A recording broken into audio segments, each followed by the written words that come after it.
Hey friends, so here is our monthly teaching on our rule of life and our shared common commitments here for the month of September.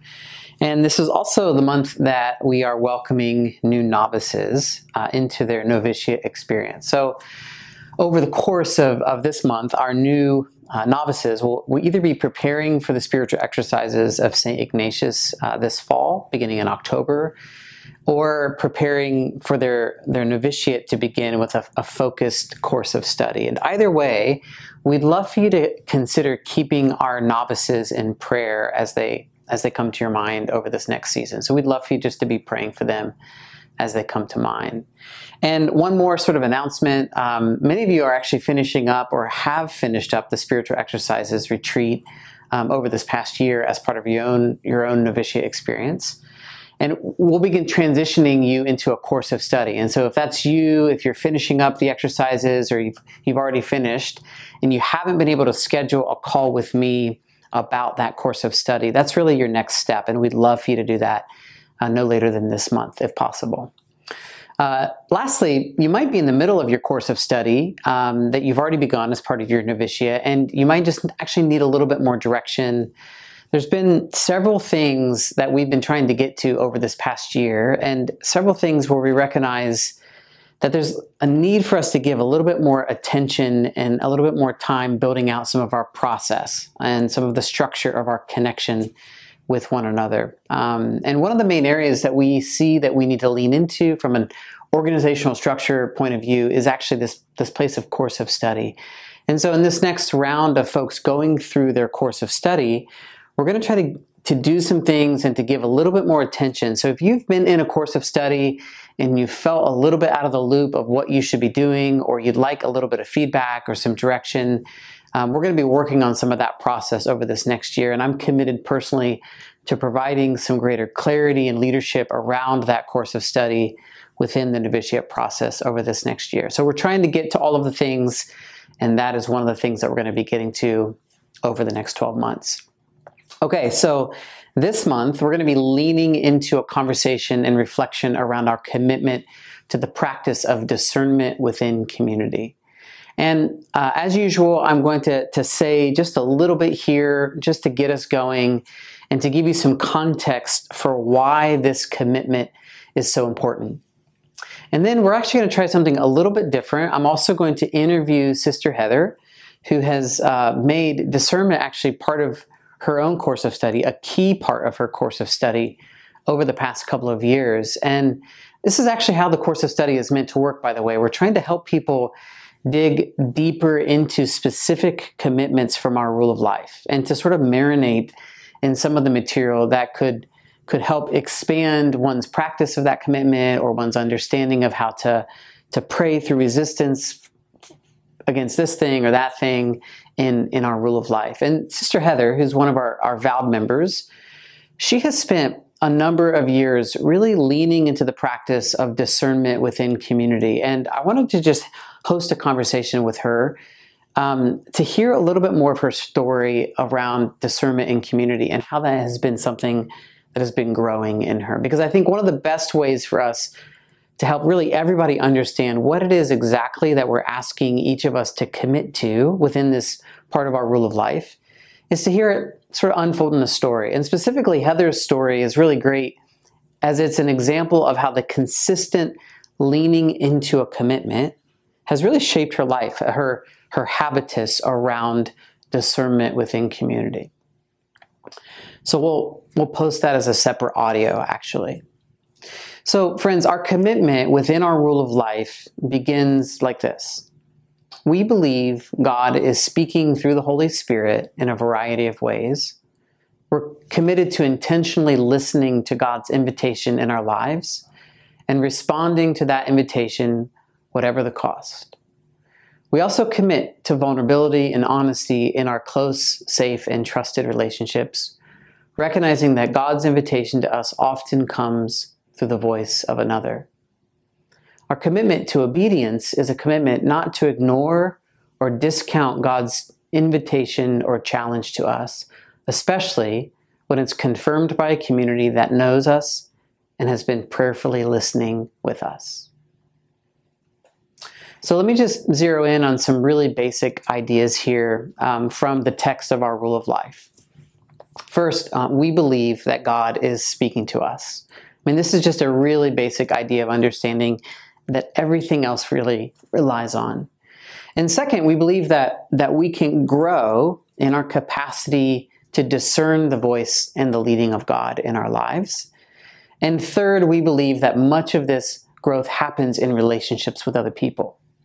People who are also committed to hearing and following the lead of God, and who believe that we can grow in our discernment of God's leading and voice in our life. And so the conclusion of really these 3 points is this: we really need to be in community and surround ourselves with people who are committed to noticing and nurturing the work of God in one another. So discernment is not something that we really do all by ourselves.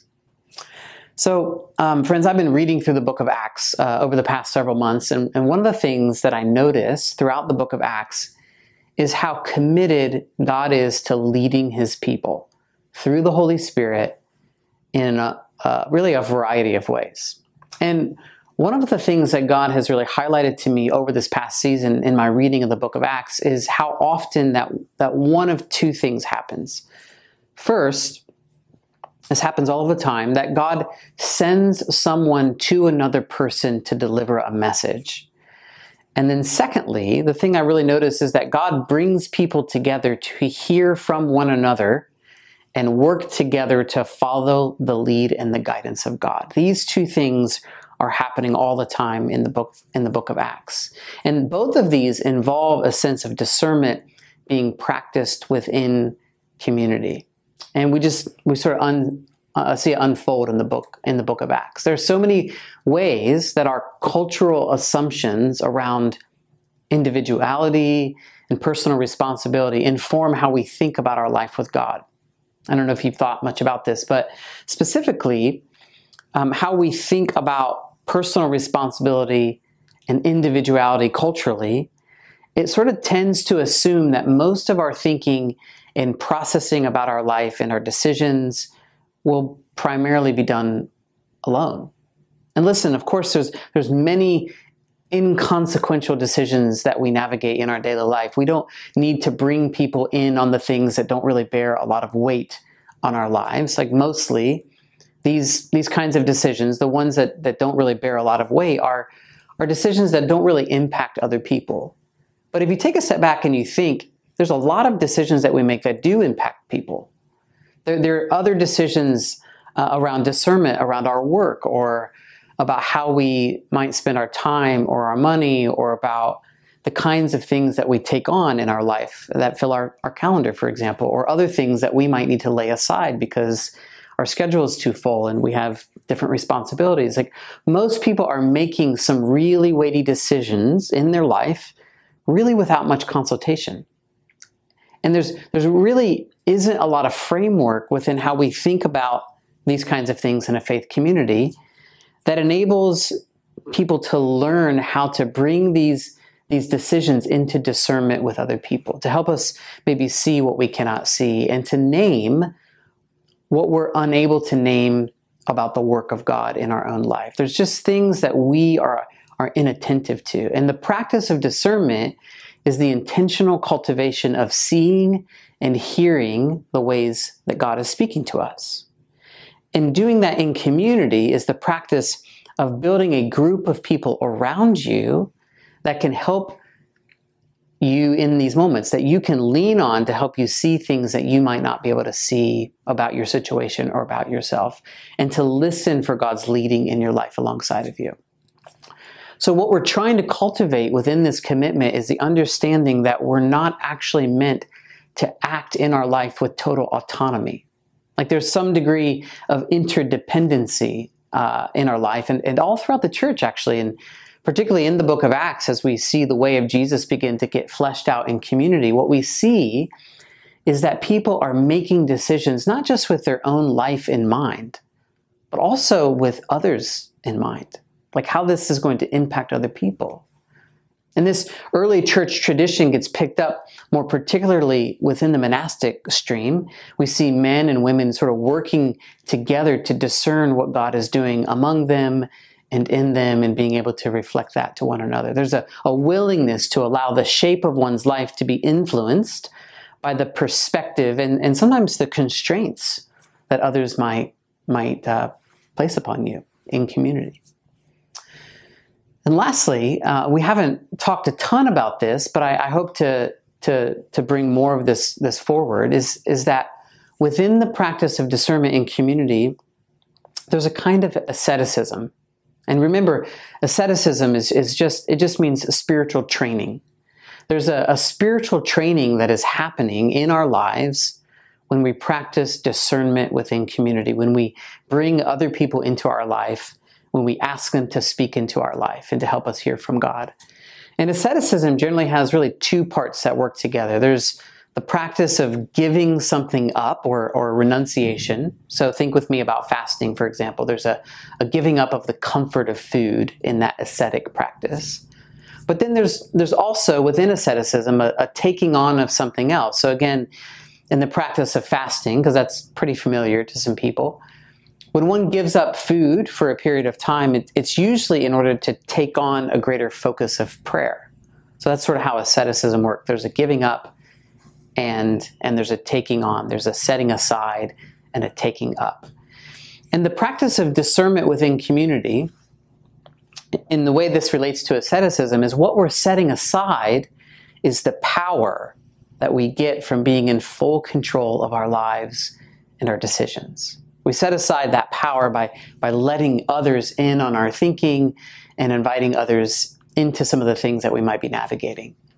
And then what we take up after we lay aside the power and the autonomy is we lay aside the pride that believes that we can do it alone. What we pick up is the presence of God through other people, speaking to us, leading us, guiding us through the work of the Holy Spirit in community.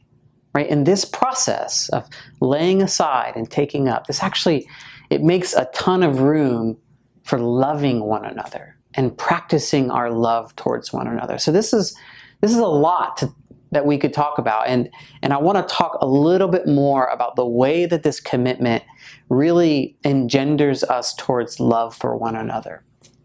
So that's all we have for you right now. We do have some questions for you below to begin to think and to pray through this commitment this month. And of course, you'll have some time and space in your community formation group this month to chat this through. Okay, much love and grace to you, friends. Don't forget to check out the 30 or so minute audio conversation between Heather and I. Much love to you guys.